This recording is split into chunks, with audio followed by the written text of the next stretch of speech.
તમારે પણ મિલિયનર બનવું છે.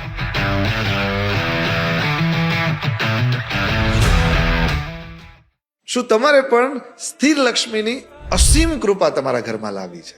તો આ એક દિવસ આ કરવાનું નહીં ભૂલતા. તમારા કેલેન્ડરમાં 19 એપ્રિલ અખાત્રીજ કે અક્ષય તૃતીયાને માર્ક્સ કરી લો. શાસ્ત્રોમાં તેને કહેવાયું છે અક્ષય એટલે કે અખૂટ. આ દિવસે સવારે લક્ષ્મીજીને એક દીવો પ્રગટાવો અને ઓમ શ્રીમ મહાલક્ષ્મીભ્યો નમઃ મંત્રનો 108 વાર જાપ કરો. એવું માનવામાં આવે છે કે આનાથી ઘરમાં પ્રોસ્પેરિટીના દ્વાર ખુલે છે અને સ્થિર લક્ષ્મી આવે છે. આ દિવસ ચૂકતા નહીં.